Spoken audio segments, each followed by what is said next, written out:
Get the meeting started. Yeah. Hello. Welcome, everyone. Thanks for joining us, and good on you for being here today. And first of all, we want to thank Topolinis for having us here again. And thank you to their staff. Please put your orders up here on the bar, and they'll come out to you.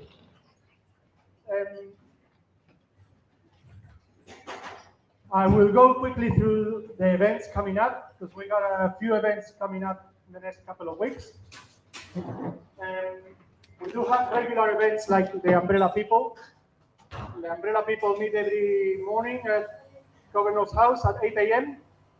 So they've been doing that for over 3 years, getting close to 4 soon. So if you want to go and join them, they're there every day. And the whiteboard people, we meet on Tuesdays at the moment, Tuesdays at 4 p.m. And we stand on the side of the road for an hour, displaying messages to the traffic. You maybe have seen us. We've been doing this for like 4 years, every week. If you want to be part of this, we have a board ready for you. Come and see me and we'll let you know from there on. That's every Tuesday for 1 hour. There's a group, Hoodies Heroes, that meet every Wednesday at Kings Park. If you're free on Wednesdays and you want to meet with these people, let me know and I'll find you more details for you. The Fridays, there's another group. The people organizes Elevation Evolution. They change locations every week. I share their events on our Telegram channel. If you don't follow our Telegram channels, I strongly recommend that you do. That's where all the important information gets posted. That it's Keep on Shining WA on Telegram. Keep on Shining WA. Now the first Saturday of every month, there's the Walk of Shame in the city at 11:30 in Forest Place. This coming month is going to be September the 6th, in 2 weeks. And that's 11:30 in the city. Now that same day, there is also going to be the FUCCP rally in South Perth. There's going to be a convoy organized by the common law people just to go in a convoy to South Perth, and everybody meets in South Perth at 11 a.m. FUCCP stands for something else, but it's yeah. Anyway, I can't remember exactly what it stands for, but it's coast to coast, basically, east and west. We all unite against the CCCP. I will share all those details are already on our channel. I will be reposting them, making sure everyone's aware of them. And then next week, there's a big rally, 31st of August rally against migration. Now that rally has gone viral, it's gone mainstream, everyone knows about it. And that makes you wonder, how is this rally beating the algorithms and going so popular, you know? So viral. I think there's after what we've seen in other rallies in the past, we gotta expect that media or government or shields are involved in this, and probably there's gonna be agitators and things that are gonna happen that are not gonna be nice. I'm guessing that could be the case. If you're planning to attend that rally next week, I strongly suggest that we act like the watchdogs of the rally. That we watch for agitators and that we film them if we see them, or that we report them to the police. Also important that if we see Channel 7 or ABC or any mainstream media reporters, that we follow them and film them too. Because if there's going to be an agitator in the back end doing something, that's what mainstream media is going to be, right? So I think it's important that we are the watchdogs there and that we document these things. So if you're going, go. I strongly advise everyone to go. I think it's going to be a lot of people there that do not belong to the freedom movement, that are not like in our community. But there is a lot of those people are going to be there, mainstream people, you can call them. So it's important, I think, that the freedom movement makes an appearance there and that we show that we are there for the good reasons and not as agitators. Anyway, that's my opinion. I think it's going to be big, and I think there's going to be a lot of people. So, yeah. So those are the events coming up. Also let you guys know that I've put up some usual free stuff on the back table. We got stickers, some flyers, and some things. It's all for free. Take what you need, what you want, whatever you can use. And the stuff at the very back table at the end is the Stand in the Park merchandise. That's not free. There is jumpers, t-shirts, beanies, and flags. There's a little price list next to them. So if you're interested, see me about them. Thank you.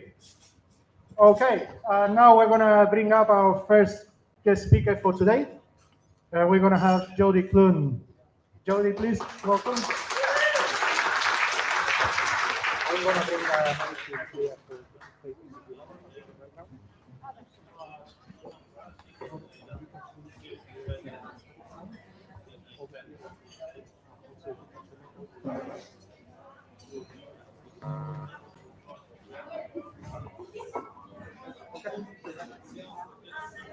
Well, welcome everyone, and thank you so much for coming. My name's Jody Clune, and I'm here to talk.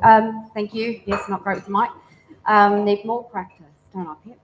So my name's Jody Clune. I'm here to speak to you today about People First Party. For those who don't know, I actually ran in the last federal election. So I ran for senator.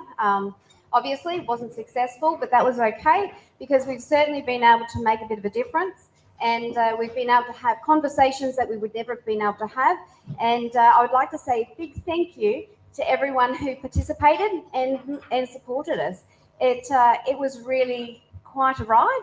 3 weeks or 3.5 weeks and 24,000, I think, over votes that happened. And we were able to also have a really great presence with scrutineers. And you scrutineering made a difference. Things like this, when we're all getting involved, is one of the things that I'd like to speak to you about today. So scrutineering, I just want to start off by such a little thing, such a small, insignificant thing that as the counting went on, it actually made a presence that was absolutely a game changer in helping to lift those who weren't really so tidy, they weren't so caring.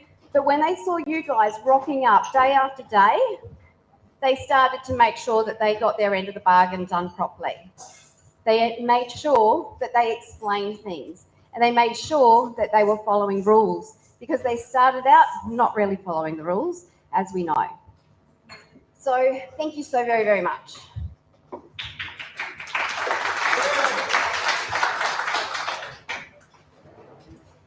So I've actually done a huge drive. I've just been in Broome last week, and I've been travelling down from the Kimberleys, just arrived in Perth this morning. We live in such a beautiful part of Australia. So if you haven't got out, the wildflowers are out in absolute abundance. So the emus were out this morning. So, this is about our country, about preserving the beauty and the ability to attain getting out there and enjoying and being a part of what we have, our resources, being a part of our children knowing and seeing. I mean, we've got recreational areas are under threat at the moment.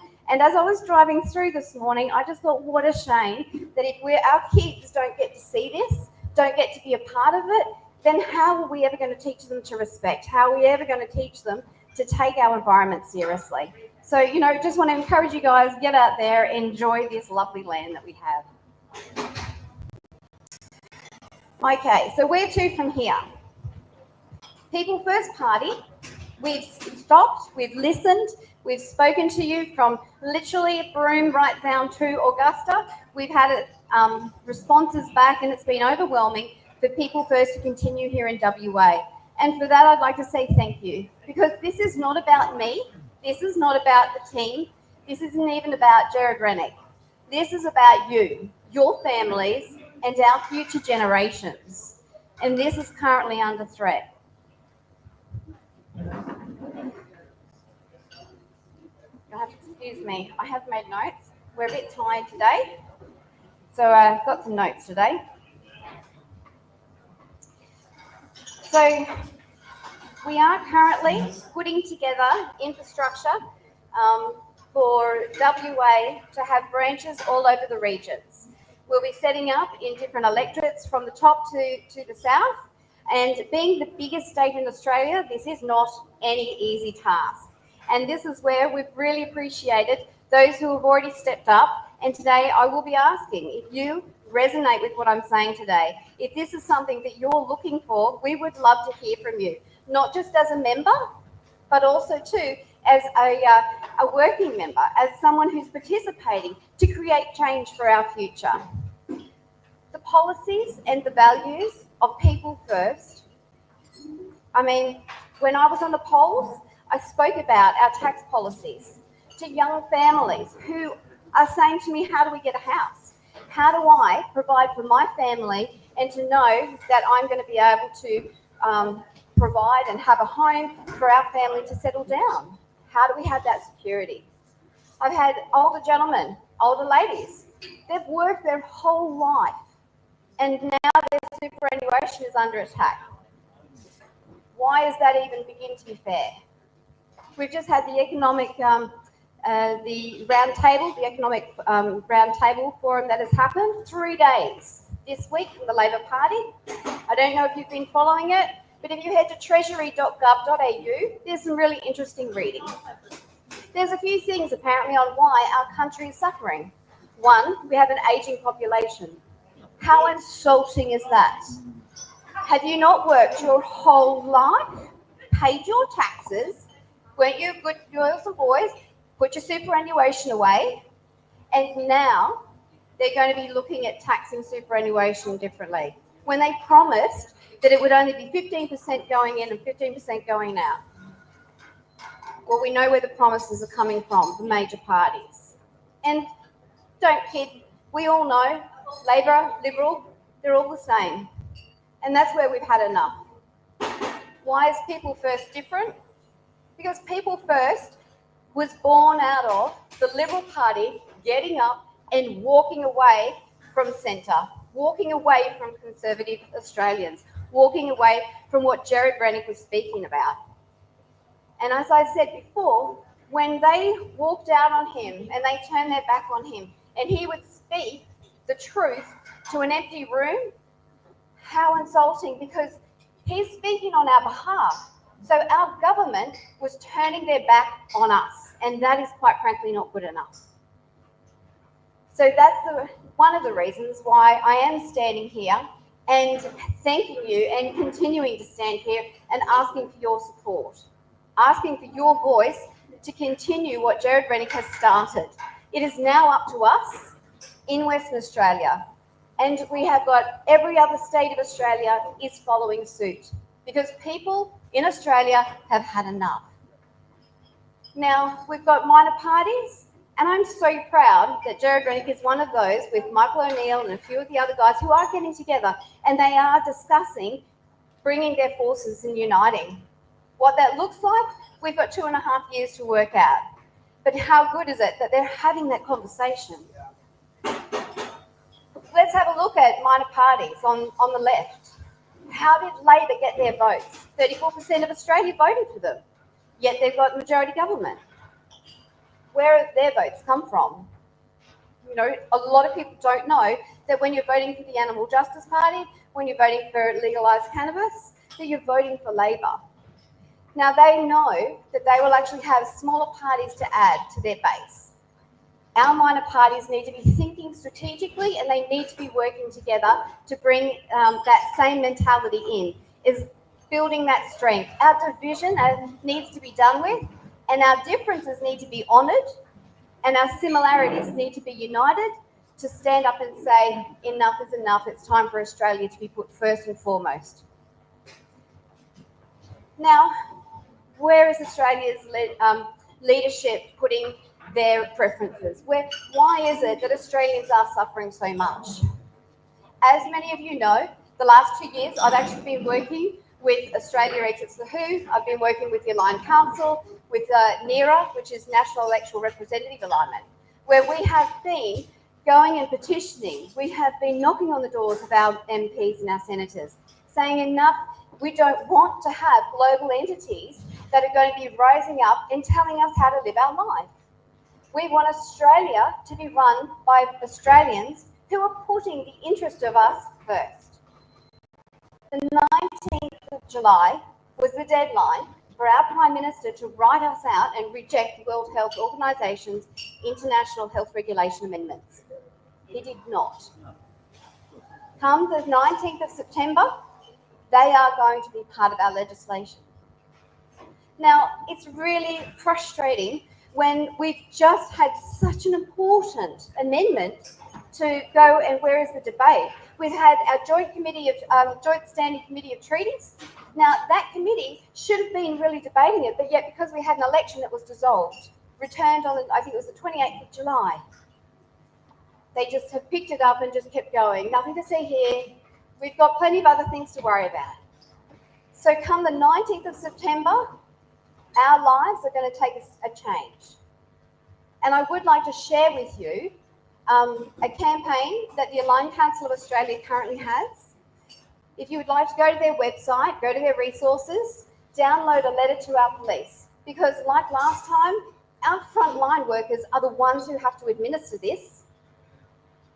Our frontline workers are the ones who continually have been just sacrificed, done the hard yards, not appreciated, and bore the brunt of what this government has been trying to put forward. So I would encourage you to get that letter, print it off, and respectfully walk into our police officers and up to them, go into the stations and ask them to have a conversation. Guys, do you know that this is coming in and this is how it's going to affect your job? And you and I, we should be on the same team. We're not a them and us. We're us. We're Australians. So jump along, have a look, have a read through, because this is important. Where we're coming from People First Australia is being able to get the policies that are born out of our values. Values such as family. Values such as, you know what, you've worked really hard. You deserve to be rewarded for the efforts you put in. Instead, we're taxed to the highest margin. Where is your incentive to work? I mean, how would that have gone for a lot of you 30 years ago when you were in the prime of your working time, when you were doing double or triple jobs? I know I used to have 3 jobs at one stage.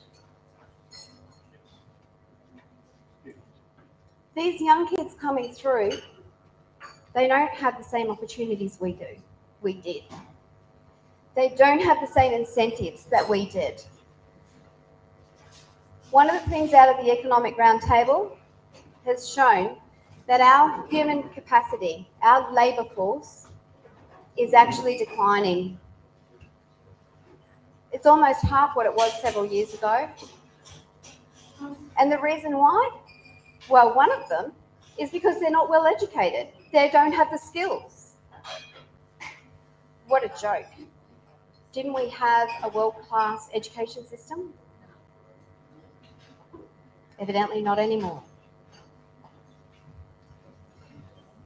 Having policies that come out of protecting our kids, and I'm not talking about lip service, I'm talking about policies that will actually allow our education system to be taken out of the hands of the state and put back into communities, put back into the hands of parents where it should be. That's one of the policies that we'd like to work on and see come to fruition. We're also too want to see the tax. Tax is a huge thing. It's affecting every single component of our lives. Yet they're talking about messing about with GST. Wasn't that meant to be the tax to fix it all? You know, 10% is a fair whack, particularly when it builds upon every goods and services through the chain. And now they want to raise that to fix up their mistakes, make us pay for it again and again and again. It's time to say no. Now, I'm quite pleased to see that some of the policies from tax have actually been taken up by some of the minor parties, and it's also too great to see that the HEX, having the HEX 20% HEX bill to give that back to the kids for uni to help them get through, because some of their fees are astronomical, you know, and they can't even get a job afterwards. So it's great to see that that was a people first policy, and that's actually being completed and done by this government. You know, I don't know if they can come up with their own ideas, but at least they're showing that they're having a go. And this is the thing that I really want to stress, is that you and I, when we put the pressure on, when we have the conversations, when we put our thoughts forward and say, excuse me, but you're my representation, and I'm asking of you to consider this, then we do make changes. For instance, the IHRs, the International Health Regulations, they're coming in, they're a part. And we need to do all we can to reverse that and make sure that we have them absolutely just squashed and moved out. We've got 2 years that we can to have another bite of that cherry. But because some of you here that helped me with NERA and helped me with some of the other work, it's actually not as bad as what it intended to be.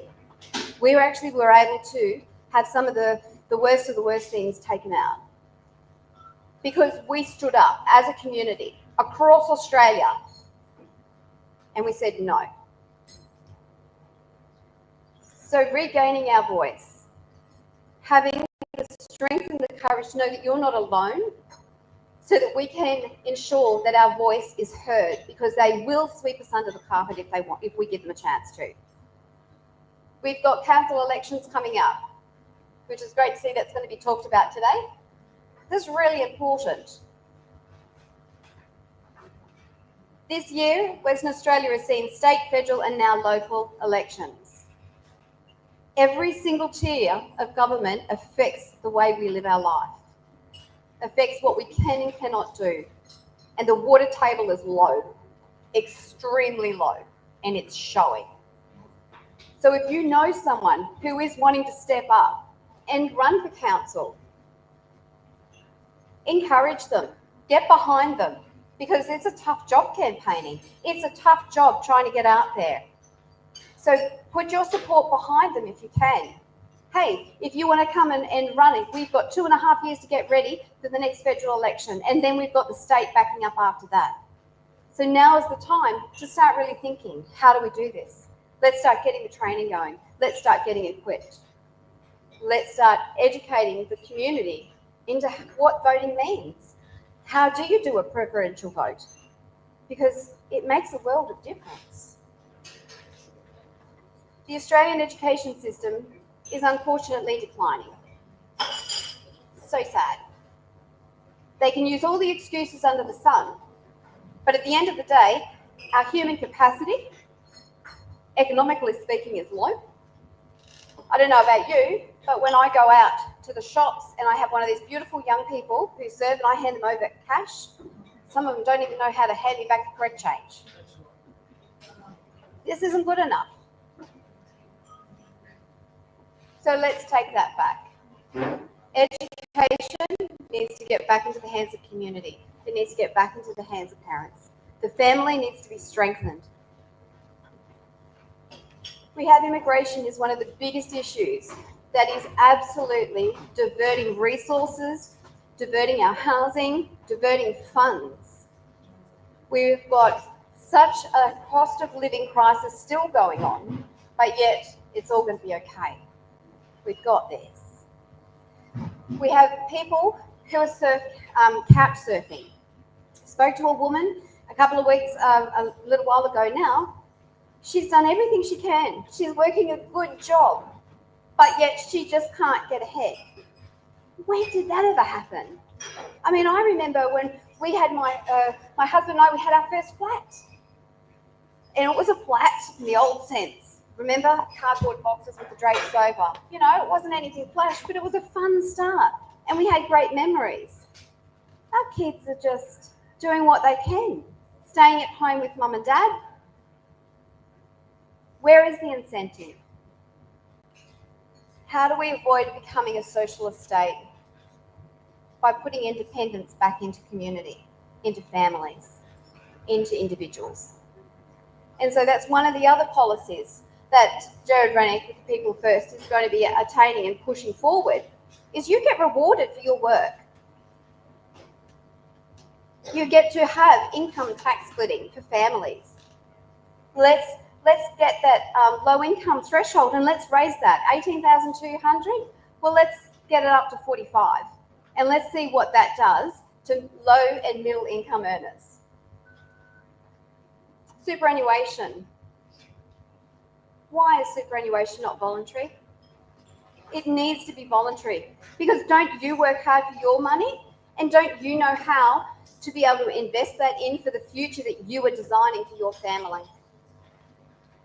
We can see how well our money is in their hands because don't forget, superannuation is still money you earned. Your blood, your sweat, your tears. Sometimes in that order. And yet they are taking in a superannuation mutual funds. Now, who is behind multinationalism?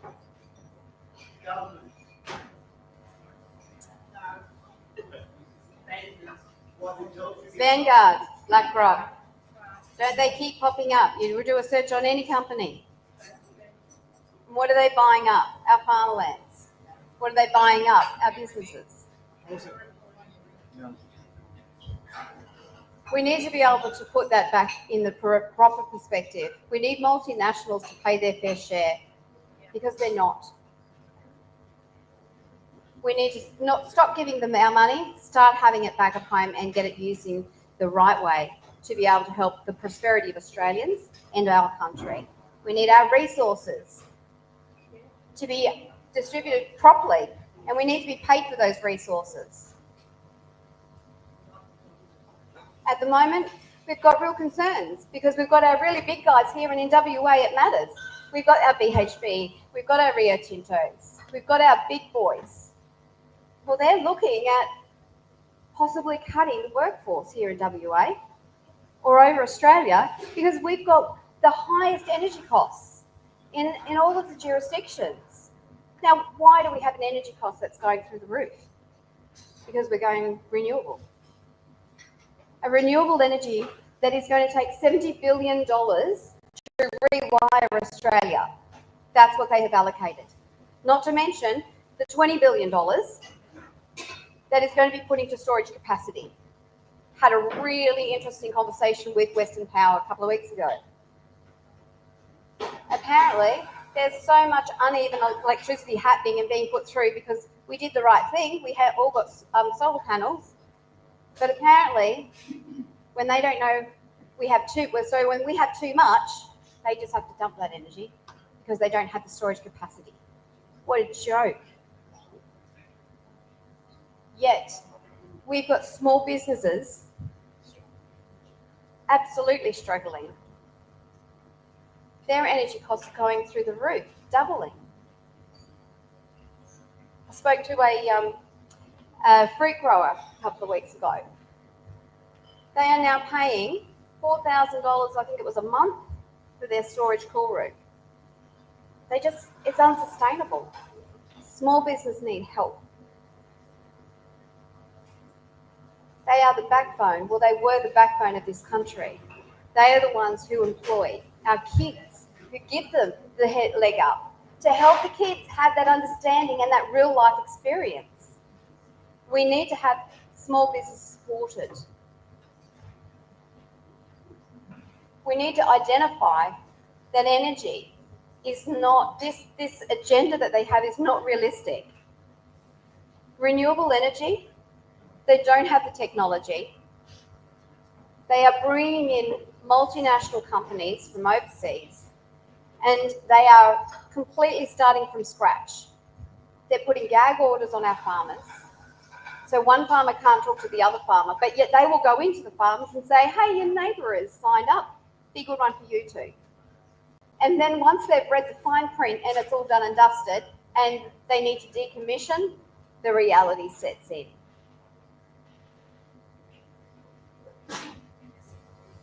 We need to have transparency. We need to have accountability. And we need to have real justice. That doesn't come by us being silent. That doesn't come by just letting it go. So I would encourage you guys to jump onto the website, peoplefirstparty.au. The policies are there for you to have a look at. We're getting back to values of family, community. We're getting back to the values of you know, what was I thinking today? Immigration, isn't it so crazy that we've got to help everybody else in the world, but yet when you get on the aeroplane, what are you told? You put your oxygen mask on first and then you help other people. Every lifeguard will tell you that the most dangerous part of doing a rescue in the water is when the person being rescued that's currently drowning is struggling, and they will actually get on top and push them down. So if they don't have the proper equipment and they don't have the proper training and the position, then that rescuer goes under. Why are we any different? We live in a global community, granted, happy to do that. Not going to be saying that's a bad thing. But we need to be taking care of our own backyard. When we have homelessness that is beyond a joke, we're one of the richest nations in this world, and yet we've got people living on the streets. It's not acceptable. Immigration needs to be brought back into line. We would like to see that reduced back to 100,000. And also too, to be qualified. They are making changes to the international visas, which, you know, is yet to be ironed out in exactly what that looks like. But it's not enough. And it's still being pushed through at record rates. We've got the Victoria Premier who is doing photo ops and seeing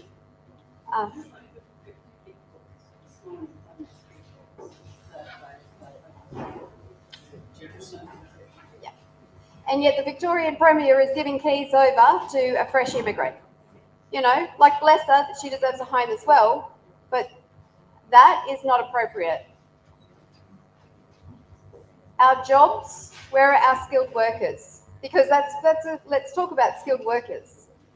Because apparently we need migrants coming in that are skilled workers. I'm not saying that. But I am talking to tradies. And our tradies are leading the job. It's not worth it for them to be in it anymore. The red tape. Now we're going to see if we are actually going to have red tape reduced. Is it lip service or will we actually see it? It's yet to be divulged. But our tradies deserve just to get on with the job, to have an apprentice. That's how we grow this country. That's how it's been done. That's how we keep the skills alive. And that's not being honoured right now. It's not happening. We need that to happen.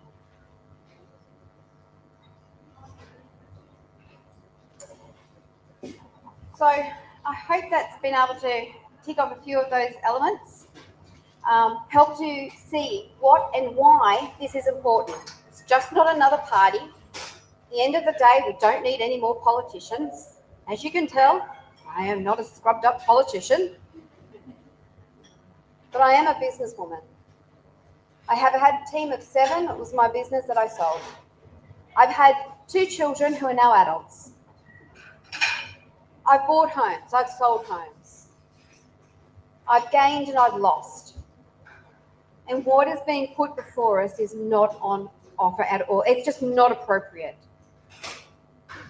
So I am stepping up and I am saying enough, and I am asking for you to join me. We need skills. We need people across this state. Whether it's just casual, where it's a full member, even if it's just getting to the ACA website, downloading their resources and putting it in. Every little bit helps. Every little bit comes together. So I'd ask you to join me in any way that you possibly can. And I want to thank you so much for your time in letting me talk and letting me be able to share my heart, and also too the vision. I hope I've been able to share that out. I'm still yet to get this talking thing down pat, but I do love meeting with you all, and it's great to see so many familiar faces. This is why we do it. We're in it together, and I really appreciate that.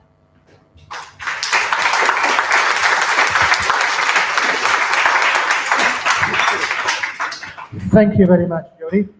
And does any members of the audience have any questions for Jody?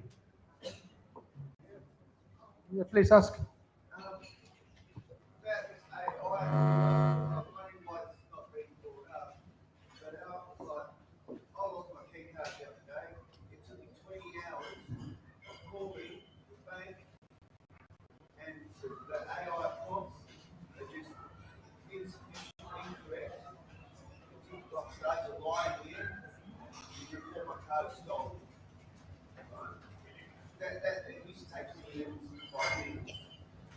Then we've got the whole system being run by this AI.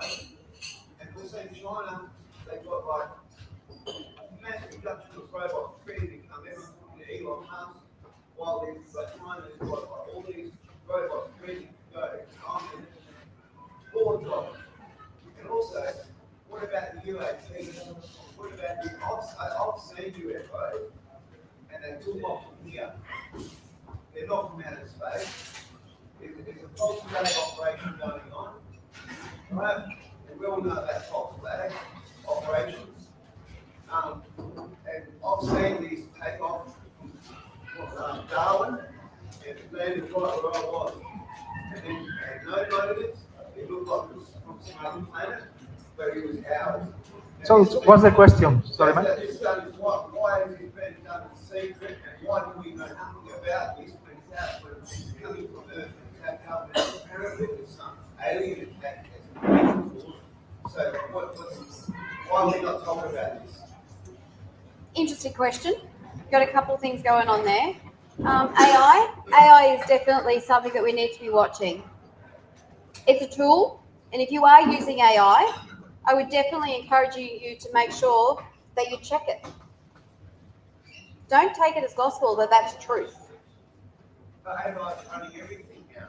You know, and if they can't even like cancel the bank card, how's it supposed to run the whole thing? And that's not being responsible to attack any country or even up there. Well, let's have a look at what AI is, stuff. AI is supercomputers, really. I mean, you program it in and it'll do what it's going to output. Now, the computer programming that is done, I have seen some reports and there are possibilities of what the AI is being capable of being able to really compute data at such a fast that its threat analysis is then turning on some of its creators. I know Japan had a bit of an issue. They kept under wraps. But this is definitely.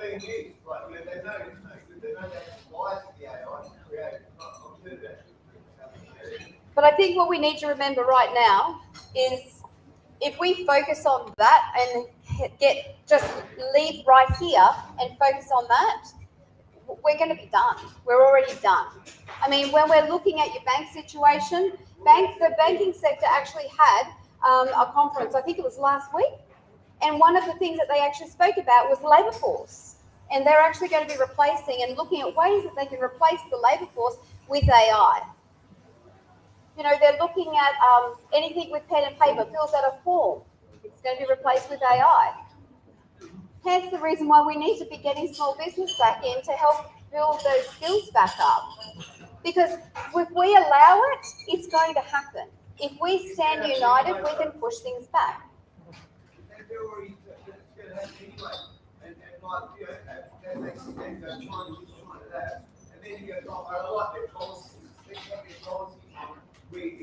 you have a political agenda, you start speaking up to get social credit policies. They want to bring that in. So they said they're China want to take their policies on. So, you know, what's going on here? You know, like that's fashion. So one of the elements that you said that right, you know, you've got to like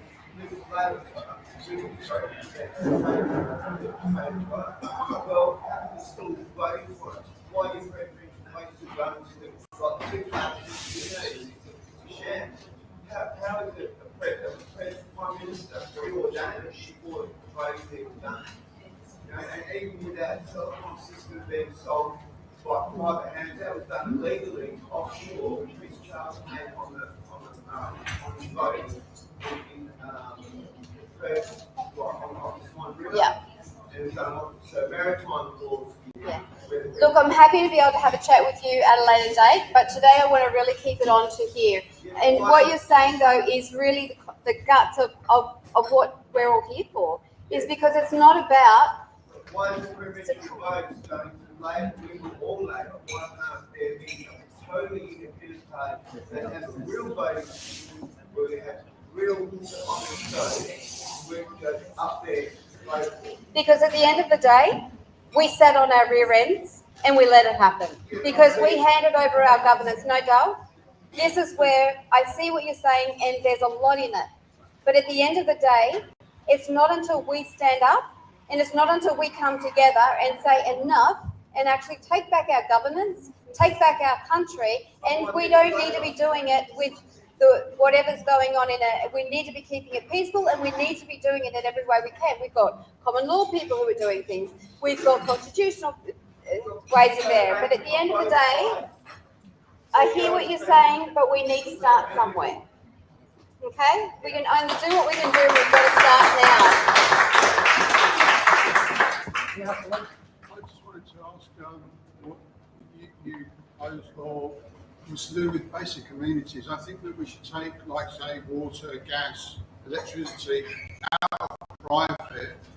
I'm not for socialism or communism, but those basic things I think should be really in the hands of the people rather than going because that's why I think the electrical grid, for instance, is so degraded because they're not putting any money into that infrastructure.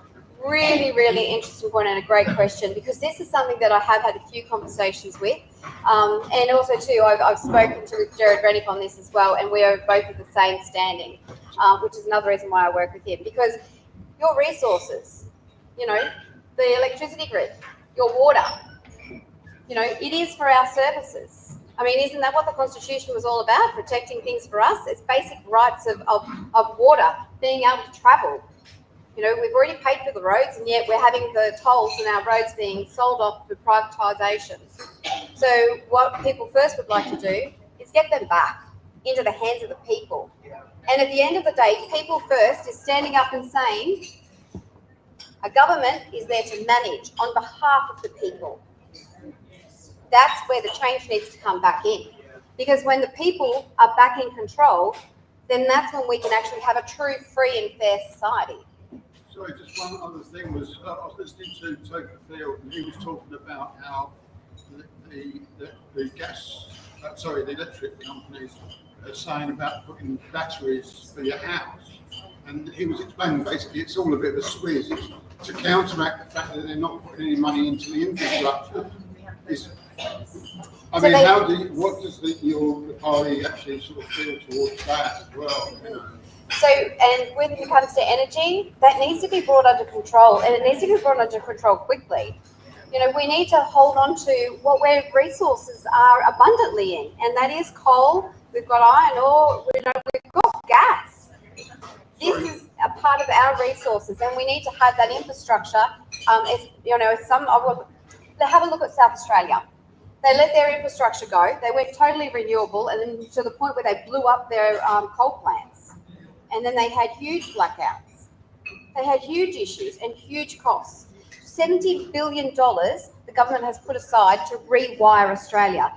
Does that mean that the infrastructure that is currently set up, is that beyond repair? And these are the questions that we need to be asking, and we need to be rolling that back. One other thing, what's the party feel towards nuclear power? So As an option. Yep. So officially, as a policy, nuclear power is on the cards, but it does need to be looked at. I mean, it can't be rushed in. I mean, Liberals were really spruiking that at the election, but they don't have the information that is needed to make a clear and precise answer. We don't have enough of those answers coming through because the research is not being done. I mean, this is the other thing. Where is the unbiased research that's not being paid by people who are in the industry? Let's get the data, the real data that's not biased. And that's where we need to be starting at. Yeah,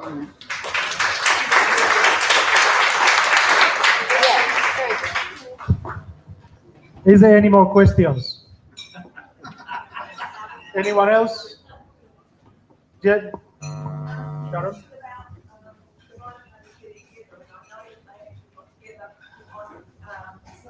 Last Sunday or whatever, and got with a cross and some of the people, that's how I saw it.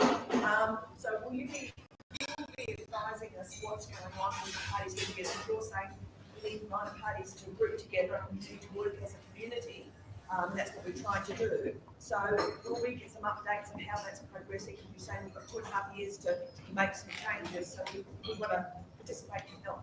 Yep, good question. And yes, definitely. And I'm very proud that Jared Rennick and Michael O'Neill were two of the strongest ones when Karen Fox and I actually got a lot of the minor parties to the round table last December. Those two guys said, yep, we'll work with whoever needs to be working with. And, you know, Rod's on board with being able to do that now, which is great. You've got a lot of the other parties, you know, and the conversation that was started last year, it's great to see that that's continuing because we need that to continue. We need to be working together. Now, you know, does that mean that we're going to all sing Kumbaya and probably one be at the new, like, liberal freedom group? Who knows? Miracles can happen. But as I said last time I was here, this is like any family dinner. We all have our differences. But the focus that I'm really excited about is last weekend they were looking at what are their strengths and what can they decide on. And, you know, let's just not sweat the small stuff and let's actually get together and put that forward. And that's the component. And we'll definitely be keeping you updated. Thank you. Thanks very much, Jody. I want to add to all the stuff that was been said that the thing with electricity is the AI is going to be consuming a lot of electricity, and that's one of the issues as well. That's why the grid needs 70 billion to be upgraded. The AI coming in, that's why the electricity, the prices are going to be going up as well. Anyway, AI uses a lot of electricity and a lot of water. Okay, so we're going to open up for our next speaker today. We have Lyndsay Bennett, who started with Freedom Media and now is involved with Council. Lyndsay. That's a long speech.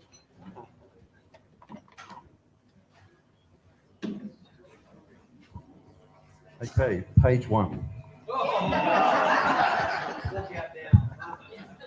Look, there's a couple of things before I start what I've come here to talk about today, but I just want to circle back to a couple of things that Jody has mentioned. Thank you. How about this? So on the back end of what transpired last week and the minor parties joining and uniting together, that is a good vision going forward. But I think the importance of what Jody is trying to do, and that is establish branch and sub-branch in Western Australia, and what Senator or ex-Senator Rennick is trying to achieve across Australia, the importance of that, you cannot underestimate that. So what you will find is that the brokerage or the outcome of the meeting last week, as soon as you add egos, as soon as you add that into play, that becomes problematic. So you either like the sound of what's coming out, and initially it is good, but you need to vest your future in something that's a little bit more robust, and it's exactly what Jody's talking about. That is getting behind somebody who can advocate, form a party, talk about people first, and establish branch and sub-branch membership, because it's the membership that drives the policy and drives what the outcomes that we're all looking for. It is, the model is no different to what the major parties do. Rightly or wrongly, it needs to be embraced, and it starts with that. So,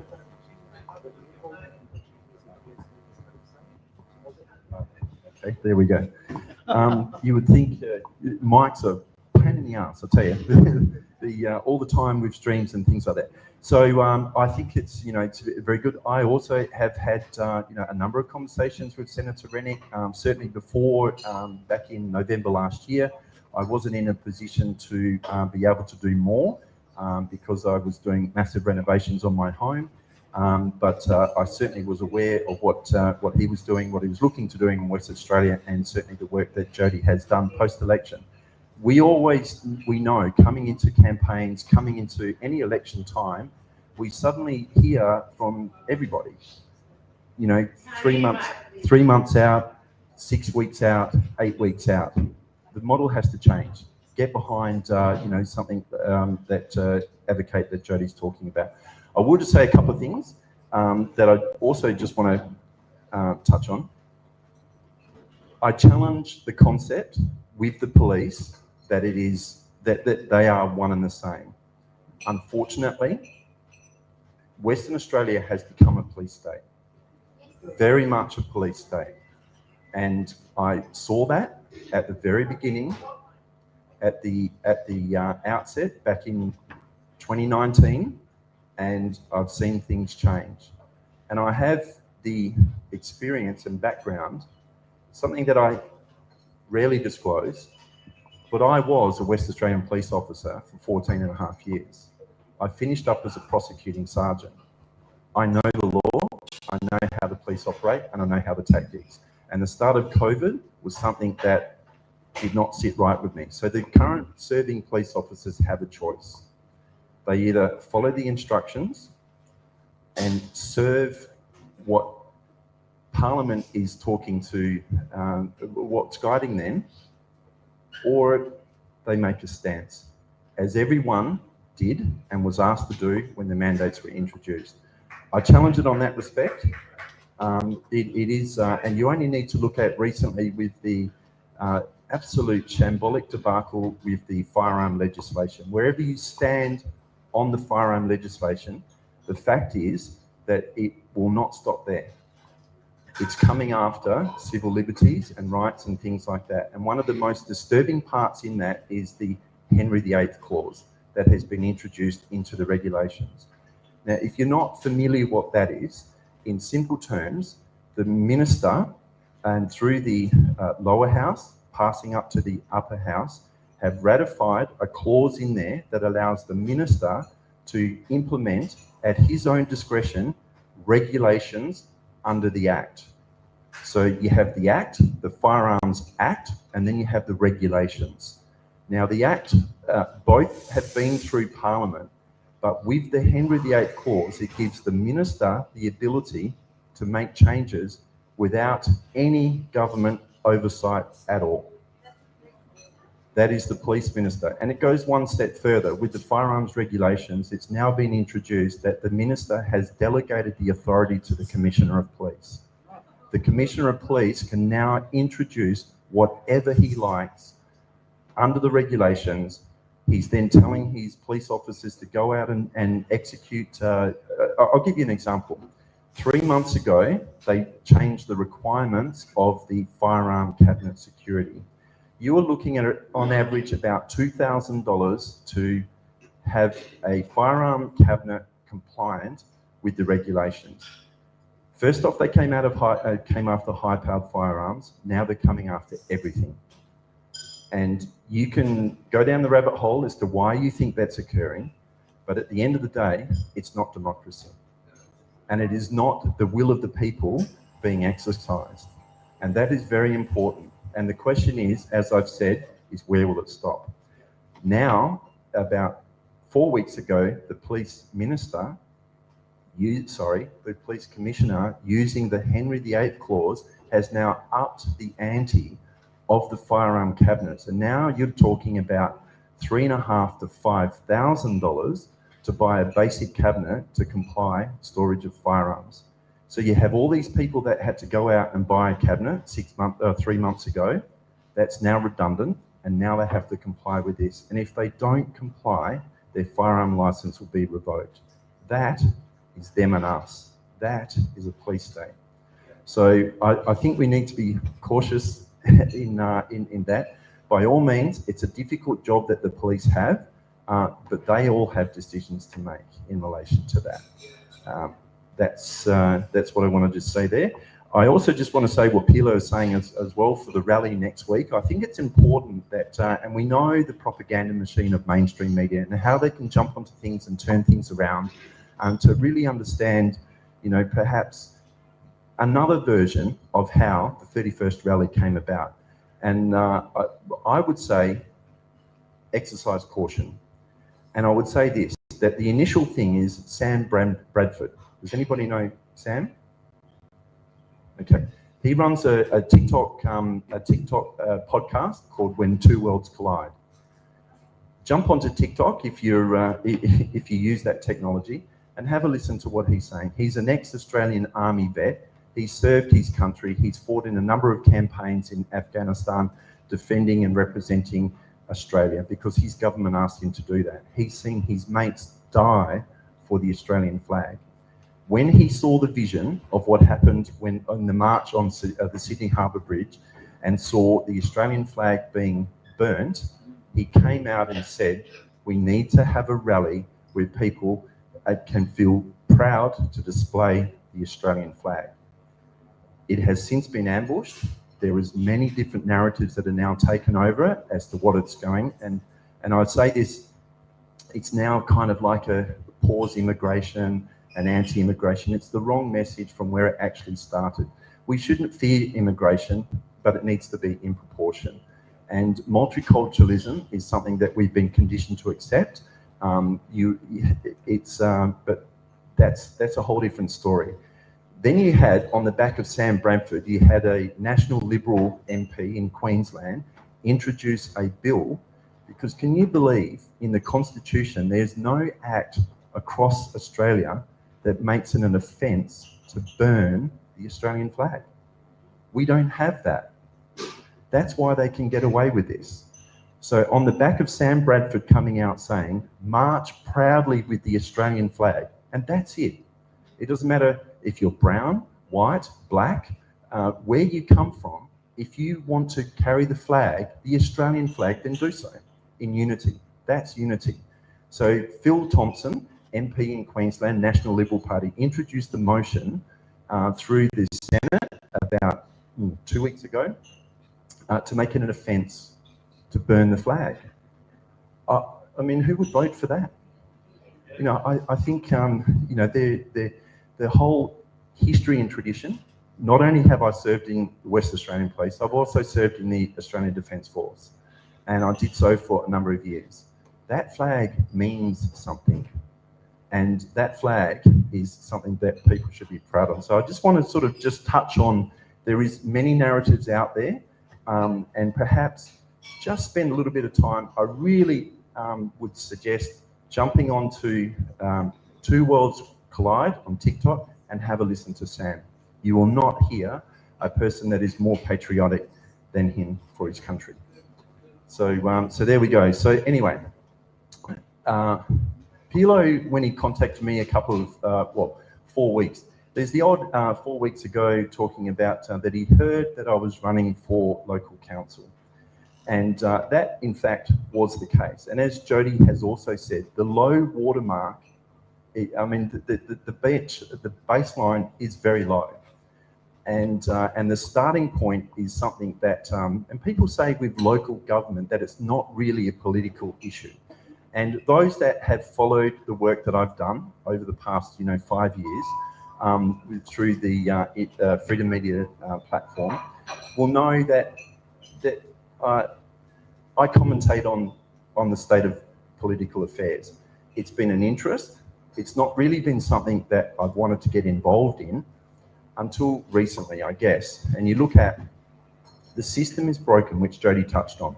It doesn't matter whether it's federal, whether it's state, and whether it's local council. It is broken. And you either point out where it's broken, or you step up and you try and make the change. Now, one person can't make that change.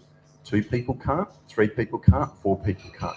But if you start getting a majority people of similar mindset on local council, then you've effectively got the ability to start making some significant change in the community and the suburbs that you all live. And that is the most important thing from that viewpoint. So a week in politics is a long time, and in local council, it's no different. What's transpired over, say, the past 2 weeks is I've now come to the conclusion that I'm no longer running for local council. And I say that it is with a heavy heart. I mean, I guess for about 5 years, there's been a few people that had been advocating that I look at that particular role. And more recently, because I've had a few balls land, I've had a big renovation to do with my home that I've put on pause for the last 5 years to do the work that I've done with Freedom Media, that I needed to get that sorted. So I got my head above water. I had a conversation with a few people, and they said, look, now is the time to run for council. I looked at it and I figured, you know what? Yeah, the system is broken. It needs to change. There's some significant things, more things are filtering down from federal to state to local council, into what council is actually seeking to achieve. Things like the Public Health Act, which really should be a state level driven. You now have provisions pushed down into local council. Rightly or wrongly, that shouldn't occur in my view. You have things like climate change. Climate change is not something that actually should be driven from a council level. They need to consider the impact of climate change. Then you have things like surveillance and things like that. And we all know, I'm sure everybody knows and would have an opinion on the 15-minute smart city. Wherever you sit in relation to that, rightly or wrongly, it's been pushed from federal to state to council. And so you really do need to have the ability to have an administration that needs to be able to push back to the council and reflect the community view on what they say around this. It's not just pushing and forging forward because they're getting direction from the state government, because there's lobby groups campaigning, because there's hundreds of thousands of dollars being pushed down to council to achieve a particular agenda. So the decision to run was one that I made with no hesitation, absolutely no hesitation at all. The decision not to run was one when I took stock and evaluated, and politics can be quite a grubby game. And in local council, in particular, unfortunately, it's almost the same. And I guess from the very get-go, the experience of making that decision and doing that has not been one that I sort of think, hang on a minute, you either make the decision to run, to make a difference, and you don't go into this lightheartedly. It's a big decision, as Jody said. If you want to make a difference, get behind somebody who's running and campaigning, because it takes a lot to campaign. This document here, would anybody like to hazard a guess as to what this document is? Okay, this is the last agenda, 990 pages from the City of Joondalup 2 weeks ago. It comes out online on a Friday night. Now, I see we have Councillor Rebecca Pizzi in the audience here, and at the back we have Councillor Daniel Kingston. They would well know, they don't get any extra privilege to any extra insight into relation to this document. It becomes available on the council website on a Friday night. They have until Tuesday the following week to be able to interrogate this document, take a position of what they think their representatives want, and then go to council to work through this document. You, as a ratepayer of this area, have until Monday morning, 9 o'clock, I think it may be 8 o'clock even, but you have until 9 o'clock where you can also go through this document and you can put in a written question into council, and then you can go on Tuesday and you will have a formal answer. If you don't get the time to do that, you turn up on Tuesday, you ask a question in relation to this, and then, of course, we all know they'll take it on notice, it's watered down, what you get back, and so on and so forth. How in God's earth can anybody expect, with the dynamic pace of which things are running, can you really say that a person can actually dissect and bisect this document and come up with a meaningful outcome? You can't. You just simply cannot. I got it Sunday sometime. I went through, I spent a number of hours reading this to come up with a number of particular questions. I had a couple of things on. I couldn't go to council, but I sort of pushed a few things out. You know, there's things in here that that you want to talk about. Now, you might think it's a small thing, but it's really a big thing. And if you look at things like tendering, the tender process, the City of Joondalup has a number of things in relation to this document, and I'll pick out one that I picked up on, and that is something as simple as a core function of the council: rates, rubbish, road. So your mattress collections. Okay, so currently that was handled previously by the Mindarie Regional Council. They did that. It's now been pushed out to tender. There's a company that uses or that tenders to pick up. If you have a mattress that you want to dispose of, you can put it out your front, and the council come along and collect it, take it away at no charge. It's incorporated in your rates. That tender has been pushed out to a company that's based in Maddington. So when the council talk about growing local business and growing local jobs and feeding back into people that are paying their rates to council and into those services that you all need, then why would they not consider encouraging a council, of the Mindarie Regional Council, Tamala Park is where you're talking about that, to encourage them to reapply for the tender? They didn't. They've given the tender out to this company that's based in Maddington. They've given a 3-year, I'm sorry, it's actually 4-year. They've given a 4-year contract with an option of 2 years plus 1 year. That's 7 years.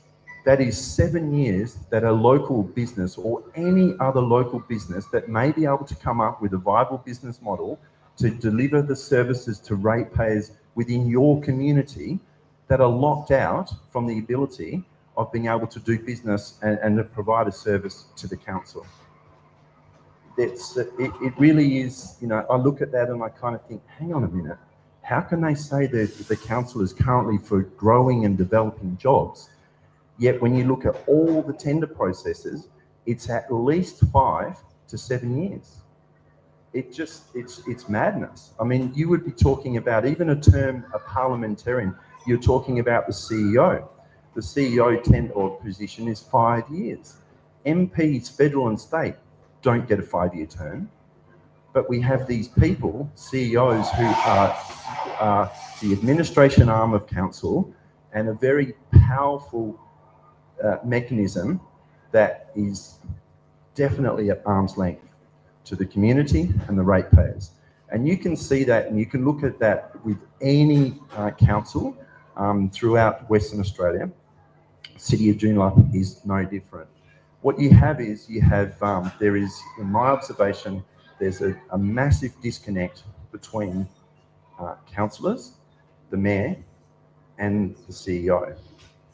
And that relationship, in my view, should be, mayor should be working with the support of the councillors, and then that body, the elected body, the people that you will be asked to vote for back in October, they are the ones that are representing the view to the administration. I call it the dog and the tail scenario. So the community is the dog and they wag the tail. But we have the other way around. We have the tail wagging the dog. So how do you change that?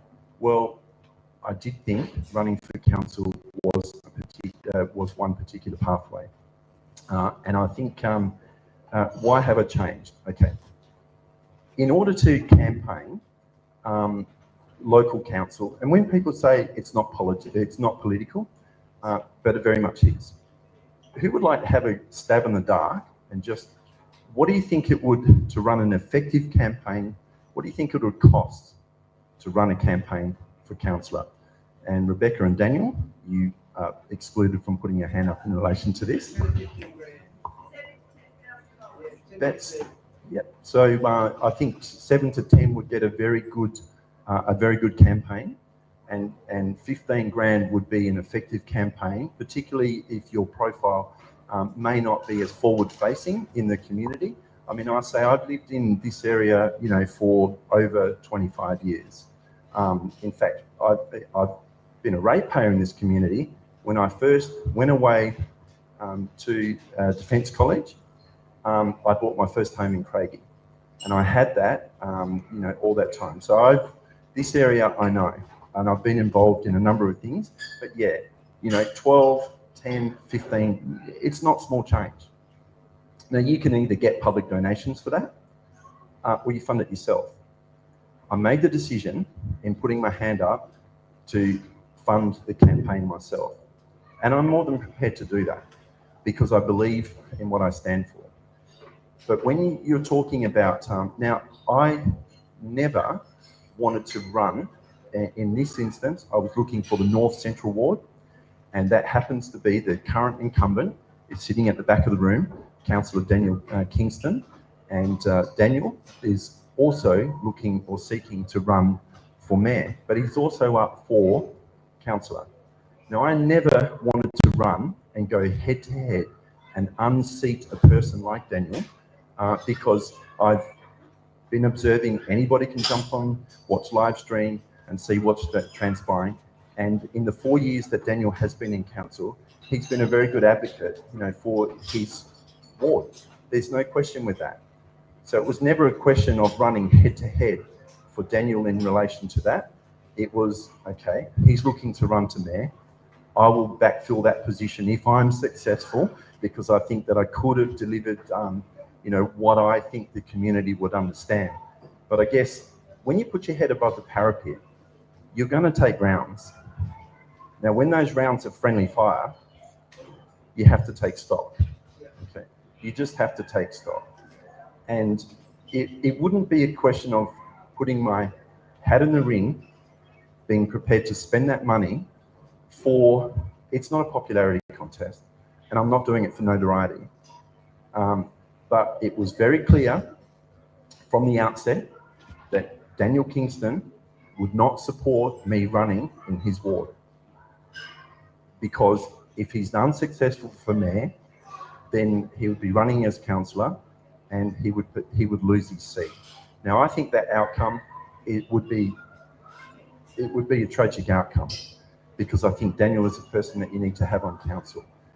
But when you're starting out and you're trying to build alliances, you can't build an alliance when the odds, and you don't have to be a gambling person, but it is very hard to unseat an incumbent in an area.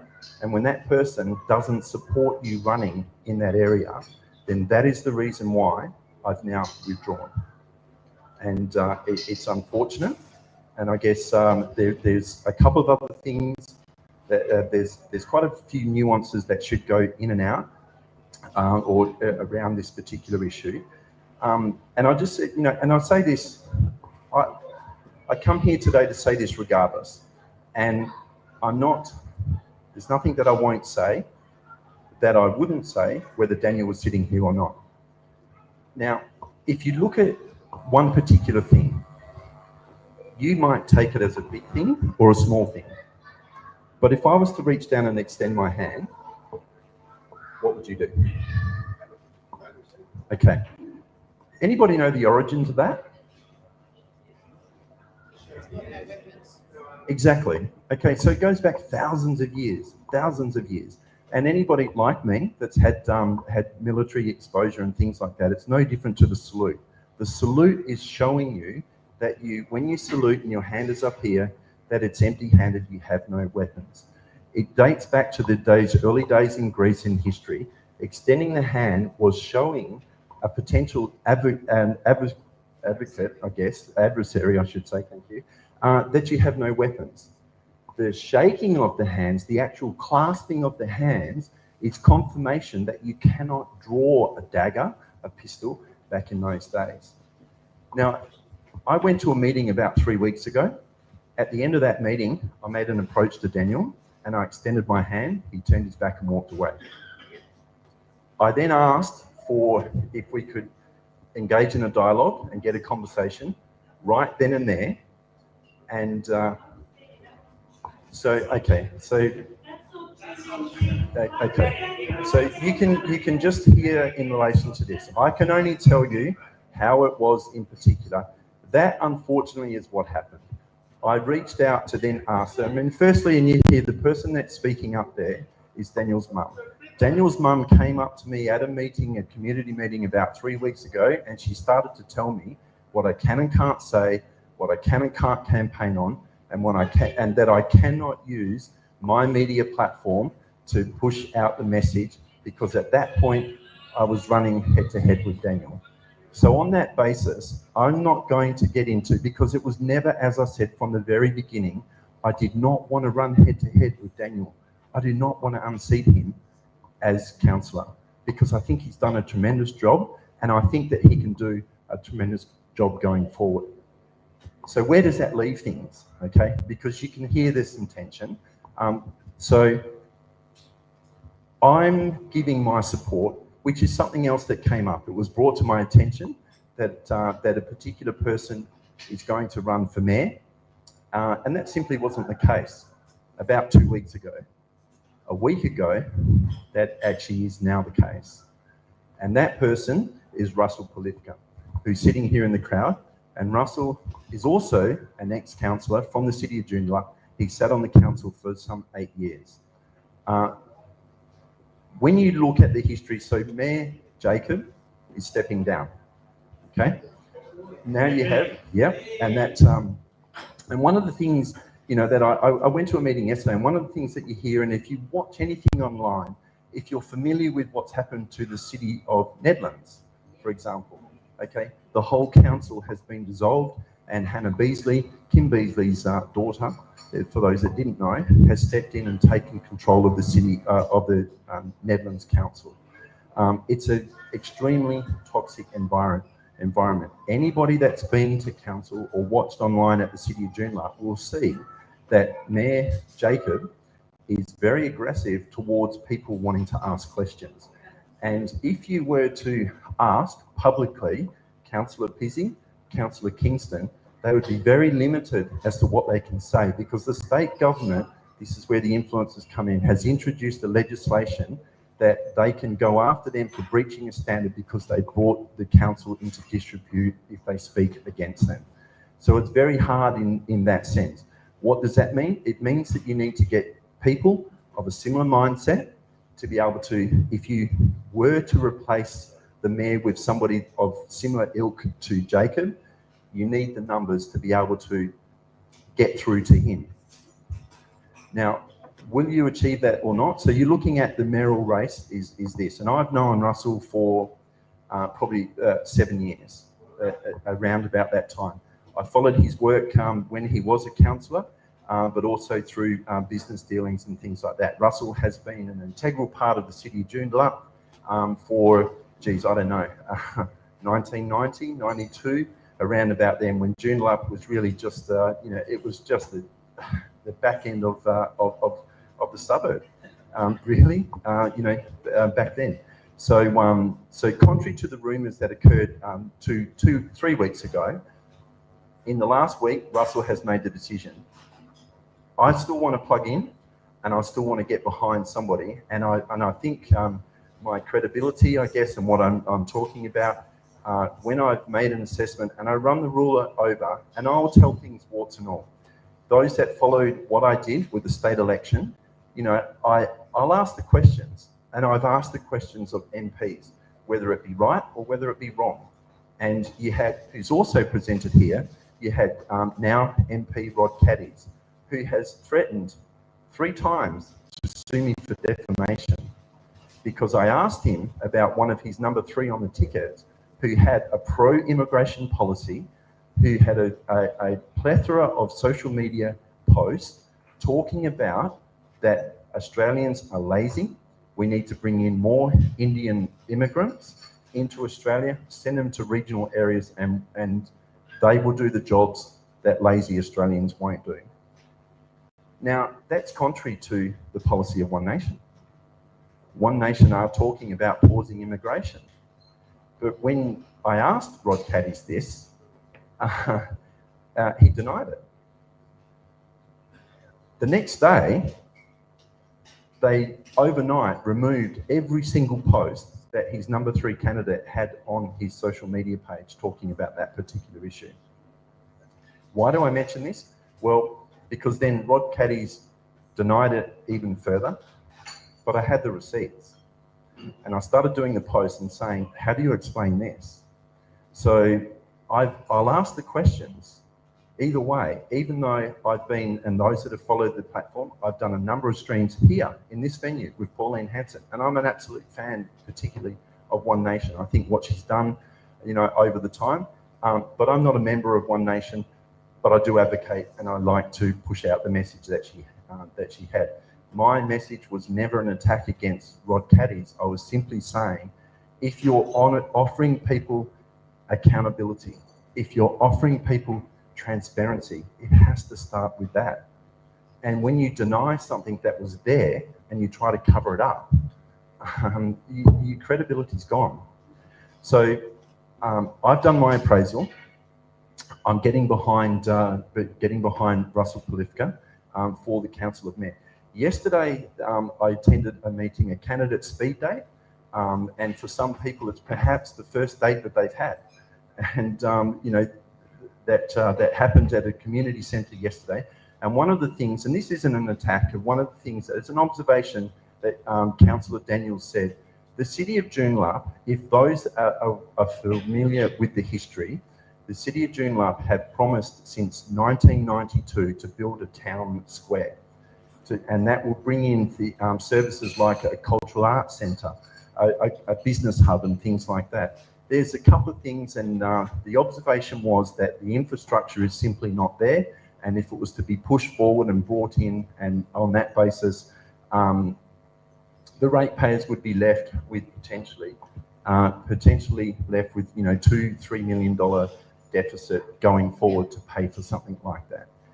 But the City of Joondalup, if you walk around the centre hub, and it starts with small business, because small businesses employ local people.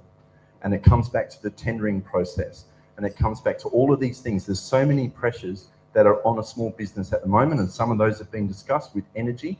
And while energy prices, you know, you'd only have to talk to Jody here to see what it would be, the power to run a cafe like this, and she puts this meeting venue on at her expense. And you know, but nowadays, that comes at a significant expense. While energy is high, it's very hard to control the growth and the development of small business. But what does that mean to you? Most people now, this time of year, would have got this, a rates notice. So if you're a renter, you might think it doesn't really impact me. Well, it does, because your rents are going up. Why? Because the person who owns the property, their rates notice is increasing. This year, it's nearly 4%, it's 3.96% or something of that nature. So what does that mean to you? Rates is something that is not an empty promise. If you can cap and control, because running a household, and if you run a household, you will know the impact when this bill comes in, because you think, I have to manage this particular notice. When you look at representation and things like that, there's one thing in North Central Ward, there is 2 councillors, Councillor Kingston, who's down the back, and also you have Nige Jones. Now, those that may or may not be familiar with Nige Jones, I'm just going to bring up this chart here. You probably can't see, that's a picture of him there. Now, in this document here, for 2023-24, there was 41 council meetings or obligations where elected councillors were due to attend. Nige Jones, this is the breakdown of that particular chart. And I appreciate that it's hard to see there, but I've done the math and I can tell you what the outcome is. Out of 41 meetings, he has failed to attend for 20 of those meetings. Nearly 50%. So unfortunately, Nige Jones is not running now. His term is up in 2 years' time.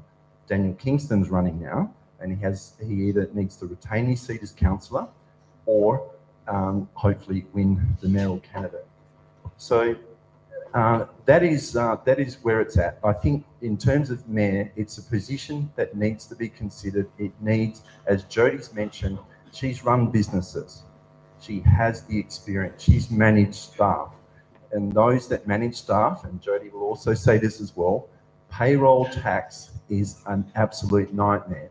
And the only way that you can interpret how to best manage payroll tax in a small business is if you've had the experience in running a small business. Because these are all the particular nuances that, unless you've been in that world, you just don't have that experience. You're talking a budget of $250 million. That's $1 million for the city of Joondalup. You're talking 73% of the overall expenses falls into what? Would anybody like to have a guess? Wages. So wages and discretionary spending. On that note, I've gone a little bit over time, but I would like to yield some of that time and bring Russell Polifka.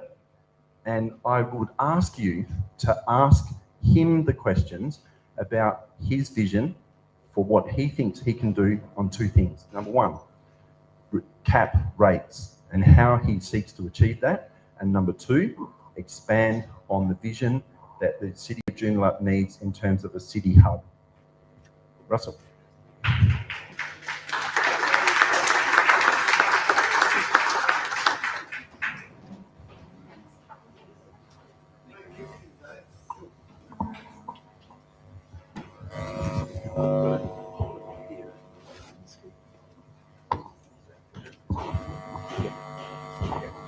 Ladies and gentlemen, can you hear me? Am I loud enough? Can you hear me down the back? Excellent. I'm Russell Polifka, and I'm going to give you...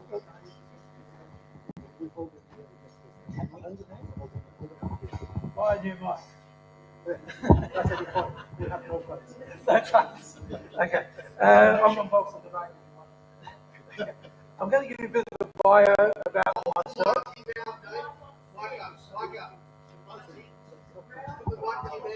Okay. Thank you. Sorry about that. Thanks for your advice. I'm going to give you a bit of a bio about my life, where I come from and where I am. I'm the product of immigrants. My parents are Ukrainian and Polish. My parents are Ukrainian and Polish. Post 50, they come after the war from Germany. My father worked on the railway lines all his life. And in those days, to become an Australian citizen, you basically had to work 5 years in isolation to become sort of, if you like, eligible. I grew up as a Catholic educator, or educated by the Catholic system, both as primary up to secondary. And whilst we had little wealth in the general sense of money, we had a hell of a lot of wealth in the fact that we had strong family. I've actually been in Joondalup, and my family and my children. We've now been here over 30 years. I was the inaugural president of the JBA, the Business Association, because I was in business. Lots of people have touched on small business and the hassles. I mean, it's always an irony. If you're unemployed and you're not in business, you get a welfare check. If you're in business and you lose a bucket of money, you get jack shit. And that always sort of worries me. But I think looking back at our local economy here in Joondalup, I've actually been watching that on and off, and I've been a proponent of the original vision, had sat on several boards, the JBA, sat on the board with TAFE, and also a whole lot of other boards which related to developing Joondalup in its early stages. What we had then was actually people going broke. About 70% of every small business that opened its doors in the early sort of 90s don't exist. So we had to start putting pressure on governments at all levels. The federal government tends to push responsibility to the state, and the state pushes it down to local government. Now, why do they do that? Because it doesn't make them look such bad managers if they can offload the responsibility. One of the things that sort of the state government, or local government has got today, we inherit a fair bit of pressure and I suppose criticism at local government level, because we've inherited things such as, shark nets, which are one of the worst decisions the city made, and there's a whole lot of others. Warwick Hockey Stadium, I think it was one of the financial directors that says the worst decision ever made. When you spend money on discretionary buildings, that is only the start. The tail is you will have those responsibility for maintenance. The city actually can sell land and has done, and has been very successful in that because it's a joint partner in the development of Catalina, around 74 million. I can remember when that first started, the criteria for that was it would be invested in income producing properties. The reality is it hasn't. It's just been pilfered away. And we get the ratepayers don't get a cent out of that. The other thing I think which is fairly important is that if you have a look at how we spend money and how we do our budget, along comes if you like, the mandatory things we have to do, the rates, the roads, the rubbish, those things are sort of covered. You can't really avoid those. And that's, at the moment, there's not much over 54%. Then there's a blurry area, which is a little bit of mandatory and a little bit of discretionary. That counts for maybe 8 to 12%, depending on which accountant at the city you're talking to. And then there's this huge amount of discretionary spend. The discretionary spend is generally driven by political gain. Doesn't matter whether it's state, if it's Liberal, Labor, or anybody else. They'll pick up a hobby horse and they'll say, we can make votes out of this. We can win on this alone. But what they don't realise is, federal, state, or local government, they don't have money. They are simply a conduit. They're the trustees of your money, ratepayers. Governments don't make money. They spend it. And the way they do it in the city of local government is they'll come in and they'll have all these things. They'll go through a budgeting process over 6 weeks or whatever, and they sort of say, well, we want that, we want that, we want that. But most of those things they want are discretionary. The ones that have to happen, So they're not up for discussion. But the discretionary expend is where if you like, some of the elected members think, I can get a few votes in my sort of ward if I push that issue. The only problem is, of course, that discretionary spend, once it goes into the budget process, what do you think is the balancing item? If you're short, rates. Rates become the balancing item. So it's at the wrong end of the plate. In business, what we have to say is, this is what we can afford. Not this is what we're going to spend all this money, we're going to help like hell, it's going to be covered. No, you should set your cap, and I've talked about caps on rates on caps. So that's important. The other thing is in the chamber itself, the mayor does have almost bodily powers. And I mean, I acknowledge the two councillors here today, and certainly Daniel and Rebecca. He can make your life hell. The powers that a mayor exudes, if he happens to be a little bit off where you want to be, is quite strong. He can select in many cases who moves the motion, even though that person may have had bugger all to do with it. But this rotation comes around, and I mean, I've been the victim of that. I sort of put a lot of energy into killing the Performing Arts Centre, which was going to cost $100 million and had a huge trail. And I think the motion was actually moved by probably one of the most, I won't say, but it was moved by Councillor Jones, who had jack shit to do with the work going up to that.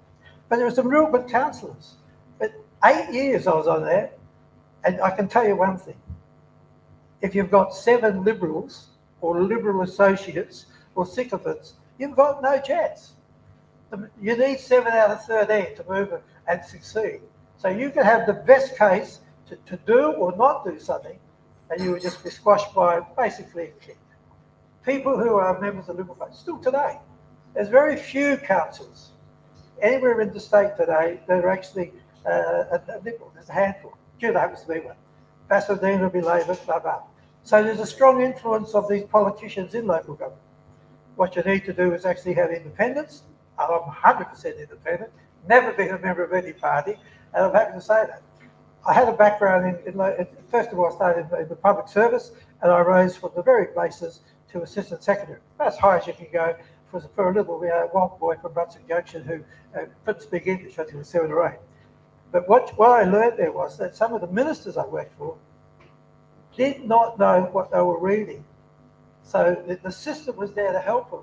And occasionally they just went off track on their own thoughts. That was inefficient. What we need, the reason I'm running is, I don't run just because of the spirit of the moment. I'm actively involved in my companies. I'm the CEO of a political group of companies, which includes property, development, news agencies, dress shops, the whole lot. I employ hundreds of 150 people, and if anyone's in business, they will know how tough that is to keep it going. Payroll tax, which isn't a local government issue, but it's the most innocuous, stupid tax. You get taxed for employing people. Go figure. It was meant to come in and go out after the war. It didn't. It hung in there. So I can say to you, I've got a fairly good feeling. I've been a director of something like 27 boards, even chairman, director, or whatever, both public and private. Do I have the credentials to be a mayor? Yeah, I think so. I'm married, 4 kids. I'm your normal sort of person who has and understands what having children and the costs associated with that are. Have I been successful in business? Yes, I have. But I work 7 days a week. And I can remember the sacrifices I had to make to be successful, and that was a lot of the time my wife became the husband and the wife to the children, the father and the mother. So you had to make sacrifices. When you get there, it's worthwhile, but you've got to keep it rolling. You may build a good business, but you've got to keep it rolling on. I was actually approached by 7, 8 different, both parties, Liberal Party seniors, Labor Party seniors, and some independents. They said, and at that time there was only 3 people running, and that was fixed it, and you had the good enough, and I won't even use the acronym put on him, but good enough who had obviously got out of the federal politician, didn't win, and then the other one was someone called Christine Hamilton-Prime. Sorry, Christine Hamilton-Prime. It's just that I sort of lost control when I was thinking about her. Look, the issue is this. If you saw her perform, and I'm sure the councillors have seen her perform over a period of time, I could not vote for any of them. And I'm a huge ratepayer in Jody.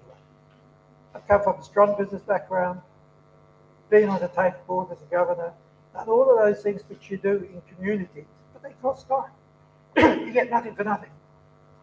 So I'm running on a platform which means every person who comes to that chamber is going to get the same respect that I would respect when I wasn't the mayor. And that didn't happen to me. I had to press charges against him. Daniel Kingston had to press charges against him at the South.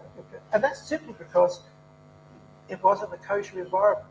I will provide a guarantee that everybody, regardless of their opinion, will be able to state it. Now, does that mean everybody's going to vote for it? No. Democracy is about voting what you believe. Somebody say something? Yeah, sorry, I'm sorry about that. I'm just sort of, I'm getting old with the arms full. But no, in essence, though, I'm running because I believe I'm the best qualified. I've been in business, done the hard yards, sat on committees, know how to run large committees, address huge audiences. One of the other things, besides being an accountant, I actually attended something called the Australian Minister of Staff College. Most of you have never heard of it. It's over in Mount Eliza, and it's a place where it's meant to develop leaders for Australia's tomorrow. It's a live-in for 4 months. I was lucky enough for the government to select me to put me through that course. And the first thing I did when I completed was leave the government, went into private practice. So I suppose their money was well spent. They got rid of me. But looking forward, you've got to have a vision. And the vision we originally had for Joondalup has not eventuated. We look like a single level, basically a movie set. If you go into Joondalup at night time, there's no activity. The actual square that has been referred to isn't just about a performing arts centre. It's a totally integrated where you're going to have lively music, you're going to have your community effects. So is that going to affect you as a ratepayer money-wise? The answer is no. If you know how to actually put these things together. I'll give you one of the observations that I make, or maybe I'm wrong on this, but most of that car park in front of the city chambers is actually staff car parking. And my understanding, as recently as a couple of years ago, we had to pay fringe benefits tax. So we've got staff parking here, and the ratepayers pay for that. You've got businesses here parking. And guess who pays for that? The business. Now, where's the equity or logic in that? If you had, I'm going to show you, but I didn't have it ready for today, but I can show you the plan, the square. But that's just part of the CBD. We've also still got to look after all the other areas. We spend a lot of money on, if you like, fringe things.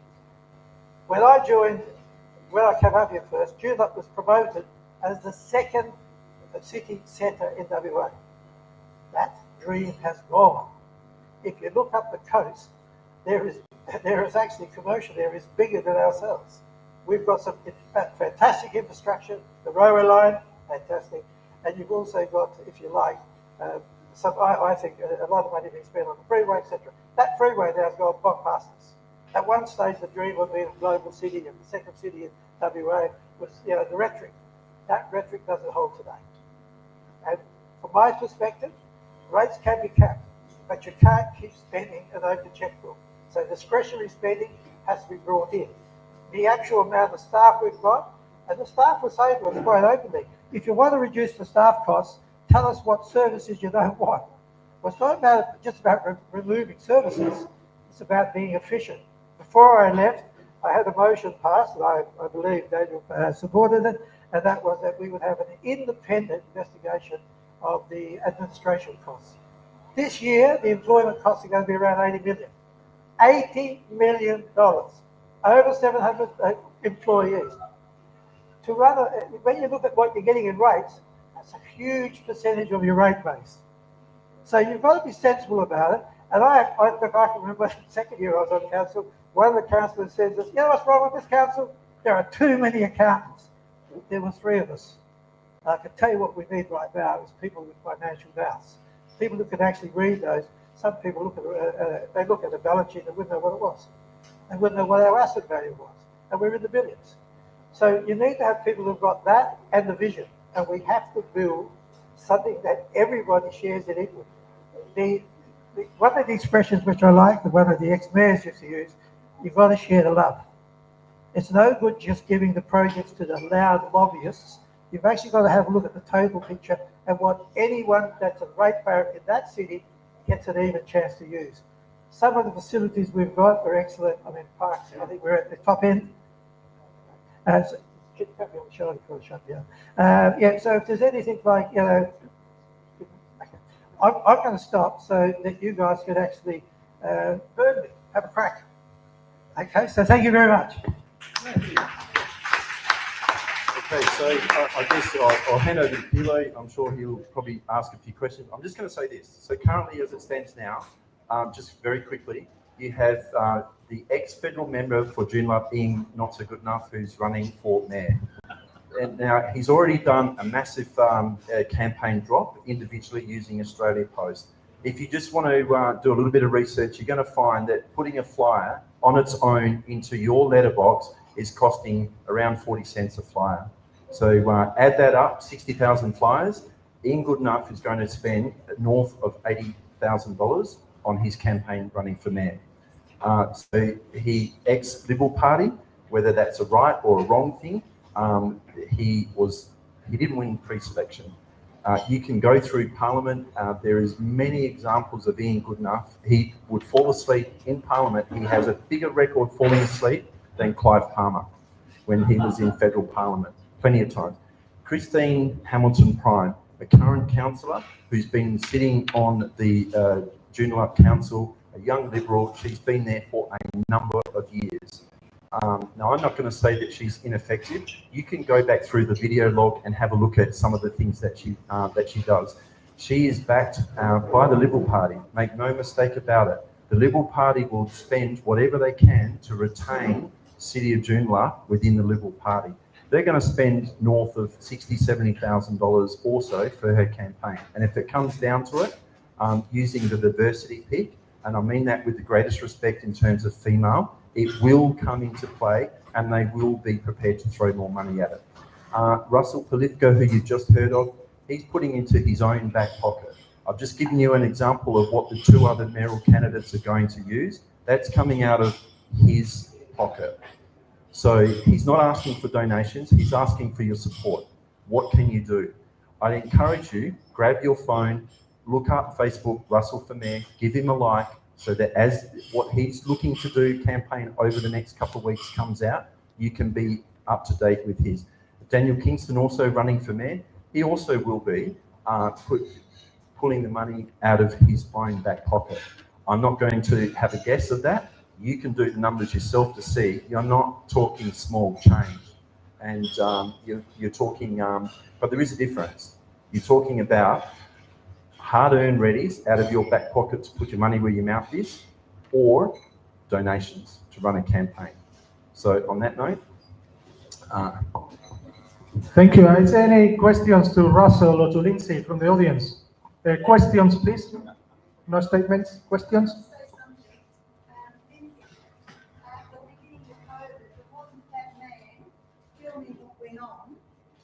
And having it all on record, 10 years down the track, we wouldn't have known, we would have gone to that would be happening. So congratulations to him. Yeah.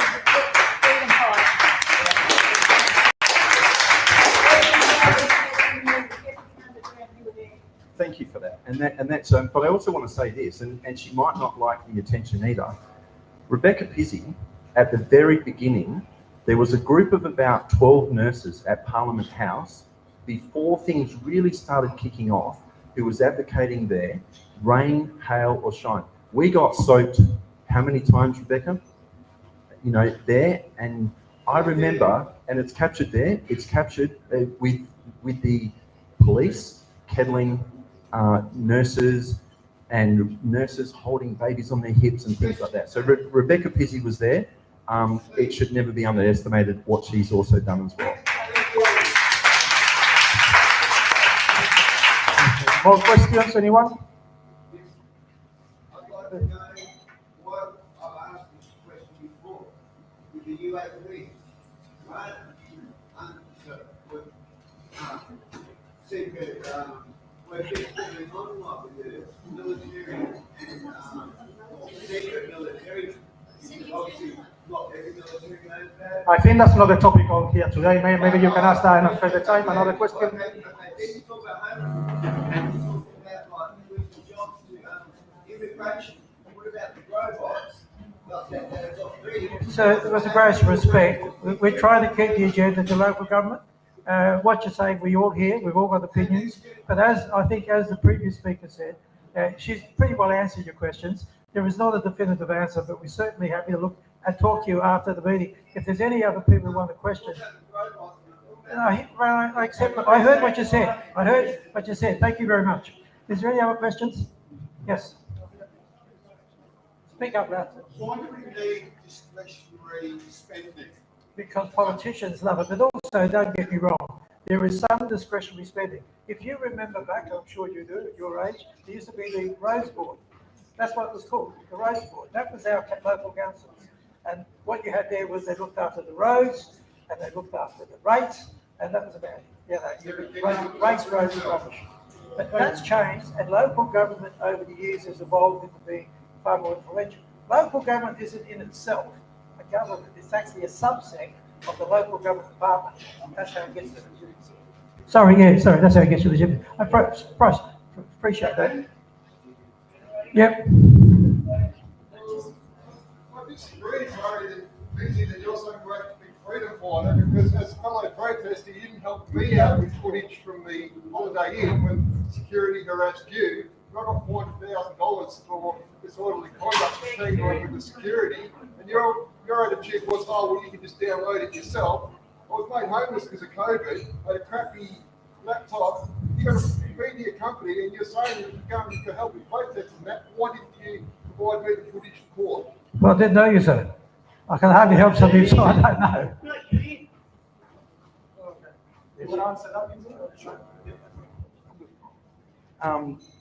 So, Andrew?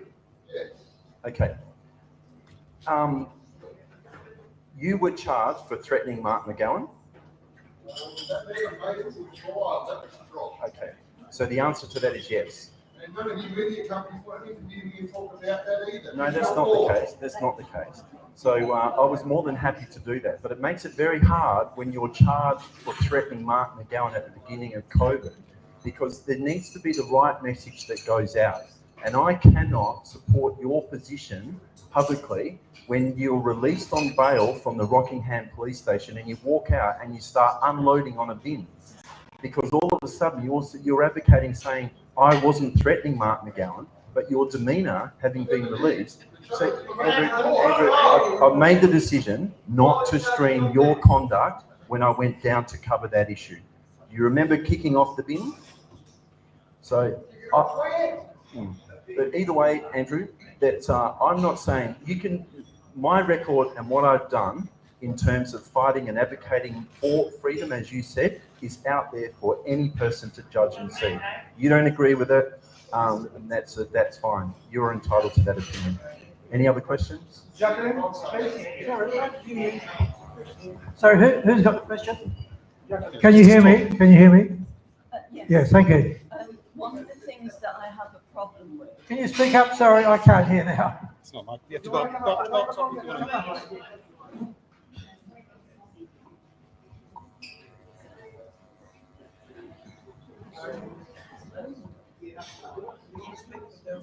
Yes, because the speaker should be down here. One of the problems that I have with people at mayoral level being business people is that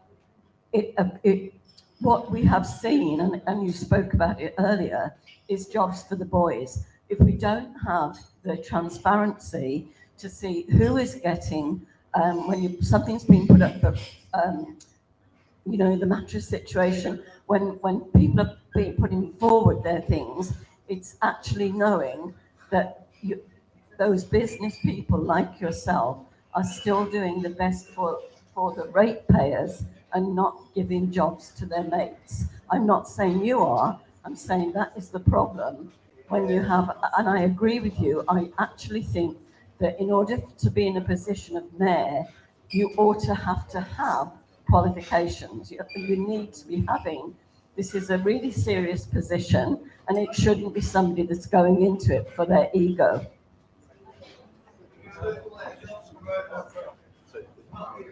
So I'm just going to add my quick response and I'll hand over to Russell. So in the last 10 days, I've spent considerable time with Russell. I can tell you this, something as simple as this, and that is community events, ribbon cutting, those type of events. And I've canvassed Russell's opinion on this. You will see a dossier as thick as the agenda on Mayor Jacobs standing there for the photo opportunities. Russell's view is that he believes it should be down to the councillors and they should be getting the recognition because they are the people that have been elected on behalf of their community. So I encourage you to consider his position is not jobs for the boys. He wants to lift the profiles of councillors when there's a new rec centre being opened. It's the councillor of the ward that should be getting there for the photo opportunity.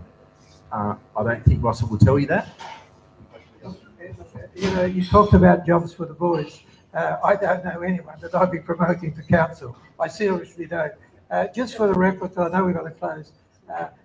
Some of the councillors will be making a pay increase by getting the mirror roll. I'll be losing a bucket of money, but that's not the point. It's something that's been on my bucket list, and I've always wanted to serve the community. Look at my history over the different committees, and I think I've done a reasonable job. The incubator was there because of me. The JBA office was there because of me. So we've done community service. It's not about, if you've got money, you don't have to be trivial or arrogant. In fact, I remember where I started, and I remember it like yesterday. I hate anyone looking down at me, or me looking down at me. Equality for all. Thank you very much. Thank you. Now, unfortunately, we're approaching the end of our time allocated for today. So I want to thank our speakers today, Jody, Russell, and Lyndsay. Thank you very much. I want to thank Richie from Max Freedom as well for being here reporting on this event today. I strongly recommend our members to please support independent media. Give them whatever you can, whenever you can. Even a regular donation through Buy Me a Coffee or something makes a difference to them. Usually we will have an open mic bit at the end where people can come and say what they want, but today we're out of time. So next time we'll have the open mic, okay? And thank you all for coming, and I'll keep you posted. Follow, keep on shining.